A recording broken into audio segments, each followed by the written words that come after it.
I, 44-year-old male, relocated to a different state just before my senior year of high school. It was during that time, a few weeks after school started, that I met my wife, 44-year-old female. She became my first girlfriend and remains my only romantic partner, my first kiss, first relationship, and so on. It didn't take long for me to fall in love with her, although it took her a bit more time to reciprocate those feelings. We dated for a total of 8 years, but after about 2 years together, we both knew we wanted to get married. We were both 17 when we met, so we thought it would be better to wait until we were older and more mature before tying the knot. Eventually, we got married and enjoyed a strong marriage for 18 years, spending a total of over 26 years together. During this time, we ran a successful business that allowed us to move around the country since it was home-based. While my wife supported me in the business, she mostly relied on my work for financial stability. I didn't mind, as I was brought up with the belief that men should be the primary breadwinners. Like any couple, we had our share of ups and downs. However, things took a difficult turn in 2015 when my wife's mother was diagnosed with cancer and passed away the following year. Just 9 months later, her father also passed away. In addition to these personal losses, our business faced challenges, and by late 2019, it ultimately failed, leading us to file for bankruptcy in early 2020. I felt really down throughout this whole ordeal, spending many years in a state of depression. The one thing I held on to as a positive aspect of my life was my marriage. However, as our business began to struggle, my wife took on a job to help us out. She ended up working at a large retail store and eventually got promoted to a managerial position. During this time, I gained a significant amount of weight, adding 100 pounds over the course of a few years. So now I find myself overweight, having lost my business and feeling at the lowest point in my life. When the pandemic escalated, I became quite isolated due to my concerns about having asthma. My wife, on the other hand, continued working throughout this period. She started working late hours, and on her days off, she would frequently go shopping at Target, which, considering the lockdowns, should have raised some red flags. Then, one Sunday morning, she woke me up at 6 a.m. and told me she was going to the park to walk because her legs felt restless. It struck me as a bit odd, but I could relate to doing unconventional things to alleviate restless leg syndrome, as I sometimes walked on our treadmill in the middle of the night. No big deal, really. She comes home, we have breakfast, she takes a shower, the usual routine. Then, while I'm in my office working on my computer, she walks in completely without clothes, turns around to show me her whole body, and then heads to the bedroom. Naturally, I follow her. We've always had an active bed life. She wants me to give her BJ, but I notice a strange smell. I leave the room, thinking maybe it was because she went for a walk at the park. Cheating on me was the furthest thing from my mind at that point, so I wasn't really concerned. But there's something nagging at me. The next day, I check her browsing history and discovered that she was on the Facebook pages of 2 guys who I know don't work at her store. This worries me because she doesn't have male friends who aren't coworkers. Another day goes by and my mind is still wandering. Then, on July 22nd, 2020 at 3 a.m., it hits me. I wake up and think I should grab her phone and check it. I lay in bed for a while, debating whether I should even get up because I'm tired. Finally, I grab her phone, not really knowing what I'm looking for. Almost instantly, I see Snapchat, which I didn't even know she had. She has 3 male friends, 2 of whom I saw her checking out on Facebook, and a guy she works with. She denies any involvement with him, but I don't believe her. When she wakes up, she asks if I'm okay. I directly ask her if she's cheating on me, and she denies it. We talk for a few hours, and during the conversation, I discover that I can download her Snapchat history. I lock myself in a room and proceed to do so. She pleads with me not to, admitting that she indeed cheated on me. Boom! My whole life shatters into pieces. I feel like she abandoned me at my lowest point when I needed her the most. She denies this, but the facts speak for themselves. She throws it in my face that she's supporting us now, as if she forgot the first 16 years of our marriage when she didn't have to work and could shop freely. Oh, and now she claims she's not materialistic. Well, Both of these guys are broke losers. One even borrowed money from my wife, but I'll get to that later. And the other one lives in a rundown trailer owned by a relative because his credit is so terrible he can't rent on his own. He has also been arrested for DUI more than 10 times. I messaged both guys on Facebook, calling them worthless and informing each of them about the other. Funny how they were upset that she was cheating on me with other people besides them. One of them doesn't respond, but the one who borrowed money from my wife now wants to fight me. Later on, I find out that he's obsessed with fighting me and keeps telling my wife that he wants to fight me. Then he gave her one more piece of news. He told her that he would not pay her back. With my head spinning, I knew I needed help. I reached out to my old buddy, who happened to be a lawyer. He and I had been thick as thieves back in the day. Our parents were best pals, and we pretty much grew up together. Many of our best childhood memories involved running wild in our neighborhood and hanging out together through our teen years. It felt surreal turning to him now in such a grim situation. What floored me was his response. Knowing my financial struggles, he offered to help me out for free. It was an overwhelming moment. I hadn't expected such generosity, especially not in these tough times. So I worked with my lawyer friend to get all my ducks in a row. We had to carefully gather evidence of the infidelity, which was more emotionally taxing than I'd anticipated. Every message I read was a fresh wound in my already hurting heart. But I steeled myself knowing that this was crucial for the legal process. With my friend's help, we meticulously compiled everything, text messages, phone call logs, social media interactions, into a comprehensive dossier. The more I delved into it, the more I realized how deep the betrayal went. It was evident that this affair wasn't a sudden mistake, but rather a calculated series of actions that spanned months, maybe even longer. Now, the objective wasn't merely getting a divorce, but also ensuring I retain my assets. You see, the house we lived in was something I'd worked my butt off for. It was more than a property, it was a symbol of the sweat and tears I'd poured into our now bankrupt business. The last thing I wanted was to lose it. Fortunately, my friend was a real pro. He guided me through the process, explaining how to protect my rights to the house and other properties we owned. He was there for me, not just as a lawyer, but also as a friend, providing emotional support during the turmoil. Within a few weeks, we had everything ready. We moved swiftly and served my wife with divorce papers. She was completely taken by surprise. She had no inkling of what was coming her way. I wish I could say I felt remorse seeing her in that state, but all I felt was a grim satisfaction. As the reality of the situation dawned on her, she went into hysterics. She fell to the ground, sobbing uncontrollably.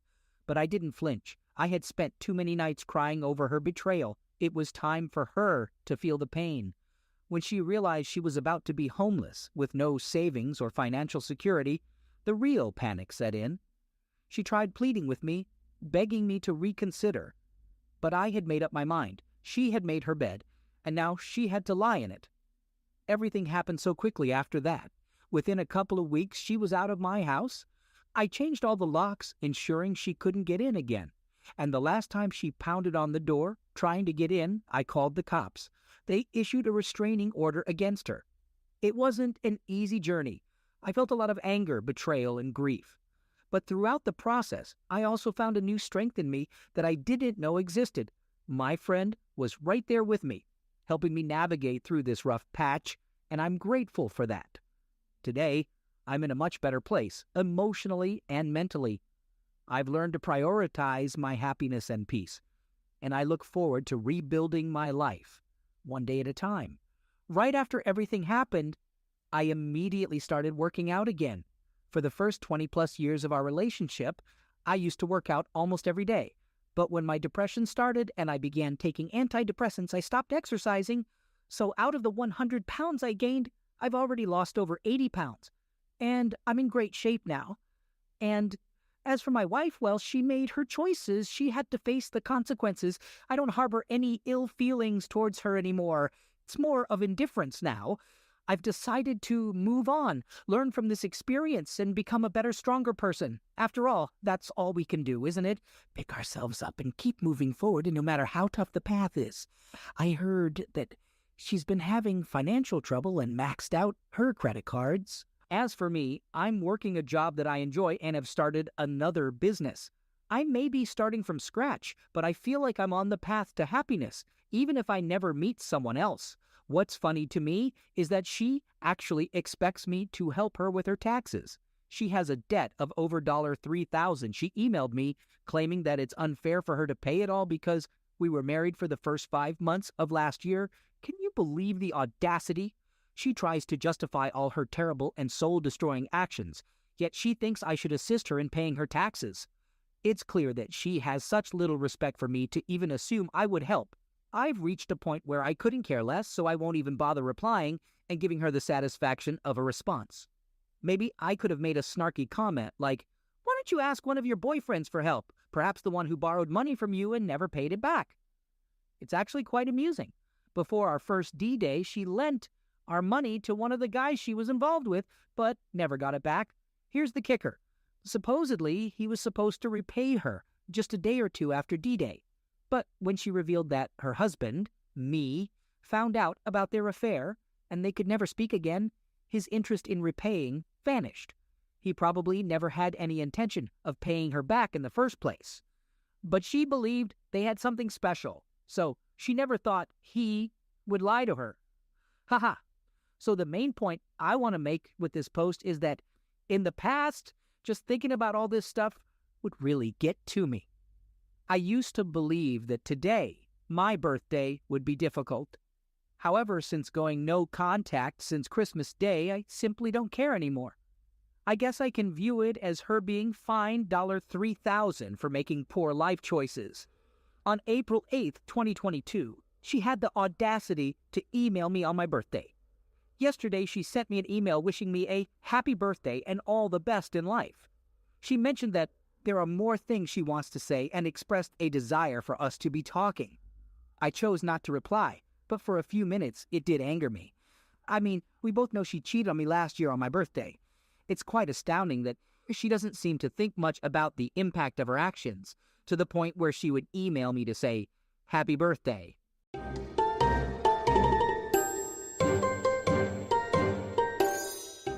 Second story. While I was traveling, my wife started experiencing strange behavior for about a week. She talked in riddles, chanted, and acted oddly. She gave away things and threw out plastic items. She heard voices and even threw her and our daughter's phones into the lake. She called me and asked me to delete certain friends' numbers because she believed they were bad spirits. To make matters worse, she somehow lost $100K that we had saved for emergencies. I hadn't put it in a safe yet since we had recently moved. One night while I was away, she went around knocking on neighbors' doors at 2 a.m. Someone called the police and they tried to reach me, but I missed the call. They ended up contacting my son, who then called me. Thankfully, she made it back home safely, although I didn't know at the time that she had thrown the phones in the lake. She sent me an email at 3 a.m. from her computer to let me know she and our daughter were okay, but they had lost their phones. When I returned home the following day, she greeted me with enthusiasm and seemed genuinely happy to see me, although her conversation was a bit scattered. Despite that, she appeared to be normal overall. The next day, I discovered her digging in the backyard with her bare hands. Concerned, I suggested that we go to the hospital to get her checked out. She agreed, and I helped her clean up. Afterward, she mentioned feeling tired, so I played some gentle music and encouraged her to take a nap. While she slept, I ordered food, and when she woke up, we had a meal together, watched some TV, and then she felt tired again, so we went to bed. Everything seemed fine at that point. The next morning, at 5 a.m., she started talking nonstop about spirits and government conspiracies. I told her I was still tired and to go back to sleep, but she got up, and I went back to bed. When I woke up, I discovered that all the doors were open and our pets were wandering the neighborhood. I searched for her, but couldn't find her. When I returned home, she was holding our dog. By the way, she had spent $5,000 on a dog we didn't want or need and couldn't properly care for that week. She claimed she needed to return it to the neighbor, saying it was theirs. I disagreed, reminding her that she had just bought the dog. There's more craziness, but I don't have the energy to type it all out. I suggested we put the dog away and leave. We went to the emergency room to have her checked out. and they ended up placing her on a 72-hour hold. I had no idea what that meant. They took her away from my care and forced me to leave the hospital. Later, the doctor informed me that she had experienced some kind of manic episode and that they would take care of her. I called every hour to check on her, and while they didn't have a bed available, they had medicated her and she was resting. Finally, around 1 a.m., they transferred her to a psychiatric facility where they would provide assistance. I called the facility at around 8 a.m. to check on her, and they informed me that she was resting peacefully. They also mentioned that there was a visiting hour from 11 a.m. to 12 noon. Since the place was an hour away, I left at 9:45 a.m. and arrived to see her at 11 a.m. To reach her, I had to go through 3 locked doors with badge access, and a security officer accompanied me and kept a close eye on me. Then I had to wait in the visitation area. When she walked in, she appeared very excited. "Hi, sweetie," she exclaimed, although her speech was a bit impaired. She approached me for a hug, but she was walking slowly and cautiously. I held her tightly and asked her how she was doing. Her response shocked me. "I just had closeness," she said. I was taken aback and asked with whom. I suspected she might be hallucinating. She explained that a guy here had claimed to be me, her husband, but during their encounter, he revealed himself as Johnny and declared that he would be her new boyfriend. I was stunned and realized she was in a fragile state, so I didn't press further on the matter. I was simply in shock. After visiting hours with her were over, I reported the incident to the facility. They asked me to leave, but I insisted on speaking with an administrator. I had conversations with 2 administrators who assured me that they take such allegations seriously and would investigate the matter. They mentioned involving the police. However, they soon started avoiding my questions and providing only limited information. They claimed it was a privacy issue and that patients had a right to privacy. I informed them that I had a medical power of attorney, but it didn't make a difference. They refused to share any test results or details about the medications she was being given. When I came to see her on the second day, she was heavily medicated and unable to communicate properly. Still, they didn't provide me with any additional information. One person mentioned that the incident had occurred at 9:40 a.m., even though I had arrived at 11 a.m. The police report confirmed the details after interviewing both parties and a witness. Since both parties claimed it was consensual, no charges were filed and the investigation was closed. It's devastating for me to accept. Our strong bond for the past 23 years has been based on our deep love and loyalty, with neither of us desiring anyone else. One of her mantras has always been, "My body is my temple," and the thought of breaking that trust would mean the end of our relationship. Reading the police report and learning what she said, along with the witness account, is truly crushing. She is now back home and doing much better. She's attending therapy and taking her prescribed medications. In her recent therapy session, her therapist asked if she wanted me to be present, and she agreed. They were having a conversation about various things, and at one point, she brings up an incident that I had heard about before, where one of her friend's husbands grabbed her breast, and she was very disturbed by it. But this time, the story continues, and she reveals that after that happened, they had closeness. I'm sitting there beside her on the couch, completely shocked once again. It happened around 14 years ago, but this is the first time I'm hearing about it, and it makes me question if we truly shared everything. My mind goes back to the time when our bed life suddenly declined for a few years, and now that our daughter is 13, my thoughts are racing.